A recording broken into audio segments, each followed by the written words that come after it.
বন্ধুরা আসসালামু আলাইকুম, গুড মর্নিং। আজকে নতুন বছরের সবাইকে আন্তরিক শুভেচ্ছা।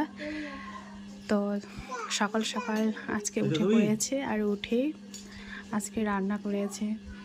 তো আজকে আমাদের সকালের নাস্তা এখানে মটর ছোলার ঘুগনি করেছি, লুচি আর সামাই, আর ওটা হচ্ছে বাদামের ছাতু। পয়লা বৈশাখে তো ছাতু খেতেই হয়। ছাতু আমার পছন্দ না, তবু খেতে হয় আজকে। আমার মেয়ে খেতে বসে গেছে ওর বাবার সাথে। কি গো, কেমন হয়েছে? হ্যাঁ, তোমার জন্য সকালে এত কষ্ট, 5টার দিকে উঠেছি। কি ভালো হয়েছে? হ্যাঁ বাবা, একটু ক্যামেরার দিকে তাকায় বলো। ইস না কামে। তো তোমরাও সকাল সকাল নাস্তা করো, আমরা এখন করি। এই যে আমার মেয়ে টুকটুকি, ওইটা খাবে, বাবাকে দেখা দিচ্ছে।